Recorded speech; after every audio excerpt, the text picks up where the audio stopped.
Le bâton de Moïse, auteur bouddhisme Senursi, ouvrage traduit par Dr.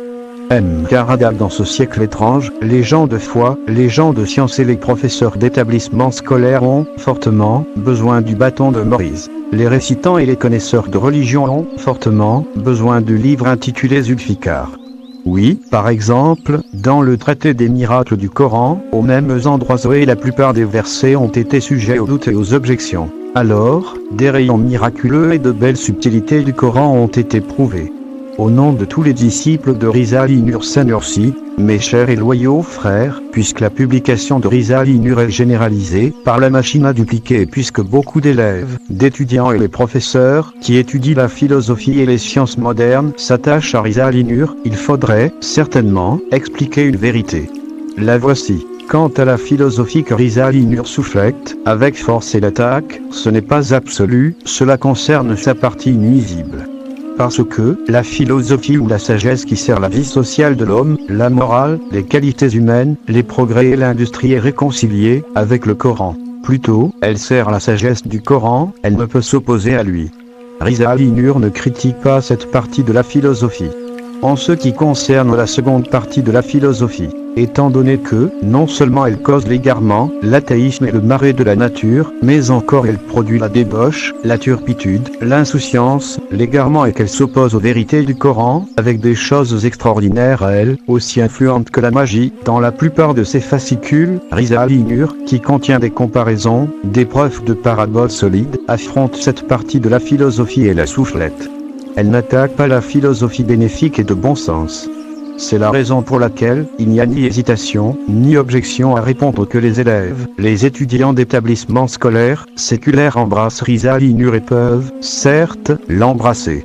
Mais, comme les hypocrites sournois ont utilisé, tout à fait inutilement et injustement, des gens de madrasa et un certain nombre d'imams contre Rizal-i Nur, qui est d'ailleurs leur vraie propriété, il est possible qu'ils provoquent la pédanterie de certains philosophes pour les inciter à s'opposer à Rizal-i Nur. Cette vérité mérite d'être insérée au début des livres. Le bâton de Moïse et Zulfikar.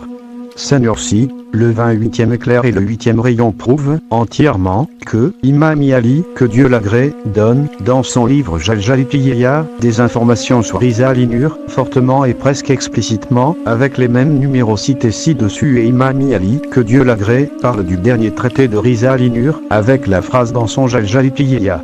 Il y a 1 ou 2 ans, nous supposions que le signe suprême était le dernier livre de Rizal-i Nur, tandis que, à présent, en 64, calendrier grégorien en 1948, le fait que Rizal-i Nur a été complété est le sens de cette phrase élévienne, c'est-à-dire, elle prédit un traité qui fera disparaître les ténèbres, donnera la lumière, comme le bâton de Moïse, paix sur lui, et mettra fin à la sorcellerie. Et, une partie de cette œuvre, intitulée le traité du fruit, en prenant la valeur d'une défense, dispersera aussi les ténèbres effrayantes qui se sont abattues sur nos têtes, mais aussi la deuxième partie l'épreuve, en dispersant les obscurités de la philosophie matérialiste qui prend position contre Rizal-i Nur, en obligeant le groupe d'experts d'Ankara à l'accepter et à l'apprécier. De plus, il existe de nombreux signes qu'elles disperseront les obscurités du futur et puis, en comparaison aux 12 sources que Moïse, paix sur lui, a fait couler d'un rocher, causant 11 miracles, cette dernière œuvre aussi, traité du fruit, avec ses 11 sujets éclairants, ensuite sa partie, les preuves éloquentes, qui donne 11 preuves certaines, nous ont convaincus que, Imam Ali, que Dieu l'agrée, regarde directement cette œuvre, le prédit et l'applaudit.